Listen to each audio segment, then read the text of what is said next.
Kita belajar lagi mengenai karakter Tuhan Yesus. Karakter Tuhan Yesus. Karena firman Tuhan berkata, barang siapa yang ada dalam Tuhan Yesus, dia wajib hidup sama sebagaimana Yesus hidup. Masih banyak lagi dalam hidup kita yang perlu kita perbaiki supaya kita bisa hidup sama sebagaimana Tuhan Yesus hidup. Kelihatannya menurut pikiran manusia hal ini mustahil. Tetapi Tuhan tidak akan meminta sesuatu yang tidak bisa kita penuhi di dalam hidup kita. Terlebih-lebih firman Tuhan berkata, sama sebagaimana dikatakan Paulus, hidupku ini bukannya aku lagi, tapi Yesus hidup dalam aku. Yesus hidup di dalam saudara. Yesus hidup dalam saya. Ada Roh Kudus dalam saudara, ada Roh Kudus dalam saya. Roh Kudus itu hidup, Roh Kudus itu berkuasa. Dan firman Tuhan berkata, Roh Kudus akan memimpinkan kita kepada segala kebenaran.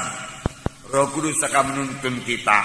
Roh Kudus akan menyanggupkan saudara untuk menolak semua dosa.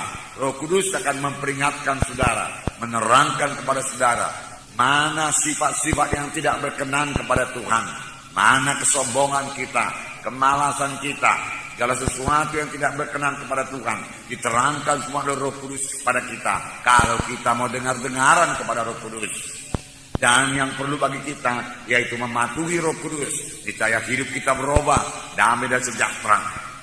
Sebenarnya bukan hanya hidup, kita juga perlu melayani sama sebagaimana Yesus melayani. Yesus melayani, membawa firman Tuhan dan membawa kuasa Tuhan. Yang menyembuhkan yang sakit, yang mengusir setan. Siapakah sekarang yang dipakai Tuhan untuk melaksanakan hal ini?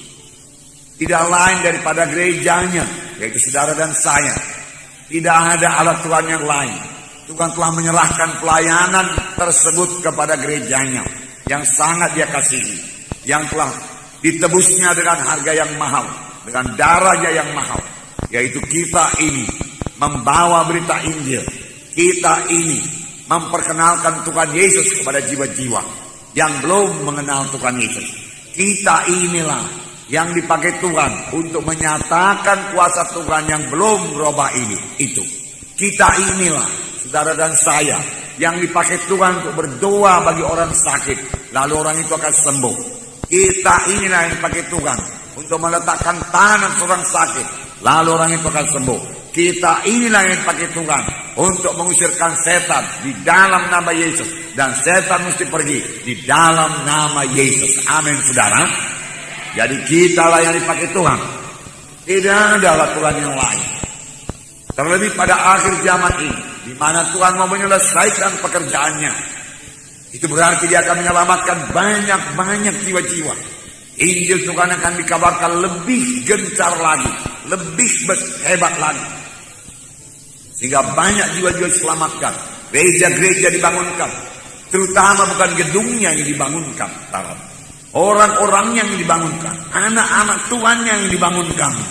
Bertambah teguh hatinya, bertambah teguh batinnya untuk mengikut Tuhan. Tidak mudah digoda setan, tidak mudah dimimbangkan oleh busuk itu, tetapi teguh mengikut Tuhan. Nah, saudara yang kasih dalam nama Yesus, semua ini bisa kita laksanakan karena Yesus di dalam saudara, Yesus dalam kita. Amin, saudara. Jadi Tuhan Yesus ada dalam saudara. Sadarilah itu selalu. Roh Kudus dalam saudara. Sadarilah itu. Sadarilah itu. Bahkan firman Tuhan, kobarkanlah karunia-karunia Roh Kudus yang ada padamu.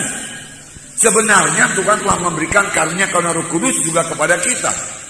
Tetapi banyak di antara anak Tuhan tidak mengobarkannya. Bahkan dia tidak tahu, dia tidak menunjukkannya.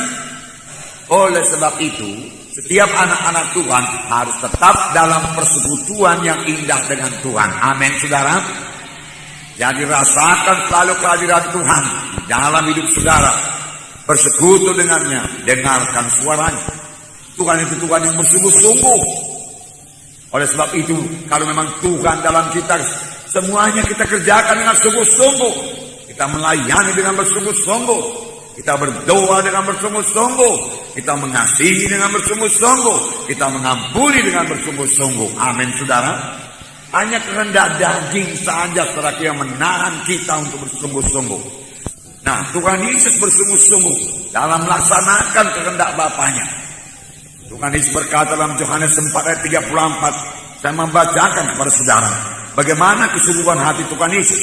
Yohanes 4 ayat 34. Saya membacakan Yohanes 4 ayat 34.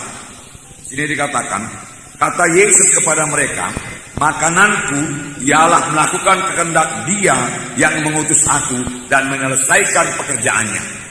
Sini dikatakan, makananku ialah melakukan kehendak Dia yang mengutus aku dan menyelesaikan pekerjaannya. Murid-murid membawa makanan kepada Tuhan Yesus, tapi Tuhan Yesus perlu mengerjakan pekerjaan Tuhan. Dia kerjakan lebih dahulu pekerjaan Tuhan, sehingga dia berkata, makananku yaitu mengerjakan pekerjaan Bapakku yang mengutus aku. Dia sangat sungguh-sungguh bekerja. Bahkan sampai jauh-jauh malam dia mendoakan orang yang sakit, dia menyembuhkan yang sakit. Sampai ibunya dan saudara-saudaranya berkata, dia sudah tidak waras lagi. Karena giatnya bekerja, karena sungguh-sungguh hatinya bekerja. Tuhan minta kita juga bekerja dengan sungguh-sungguh. Dalam Roma 12 ayat 11. Roma 12 ayat 11. Di sini dikatakan, Roma 12 ayat 11. Janganlah hendaknya kerajinanmu kendor, biarlah rohmu menyala-nyala dan layanilah Tuhan. Janganlah hendaknya kerajinanmu kendor, biarlah rohmu menyala-nyala, layanilah Tuhan. Di dalam hati kita ini ada semangat yang menyala-nyala untuk melayani Tuhan. Tanpa semangat yang menyala-nyala, dengan mudah kita akan menyerah dalam pekerjaan Tuhan ini. Karena pada waktu kita mulai melayani Tuhan, di situ setan mulai menaruh semua halangan-halangan supaya kita mundur daripada pelayanan. Sebenarnya kalau kita bertekun dan mohon kuasa Tuhan dan bersandar kepada Tuhan, kita pasti sanggup mengatasi semua halangan-halangan yang ditaruh setan, hingga kita menang dalam pelayanan dan sampai kepada maksud Tuhan. Dan itu adalah hal yang paling indah dalam hidup ini, sampai kepada kehendak dan maksud Tuhan.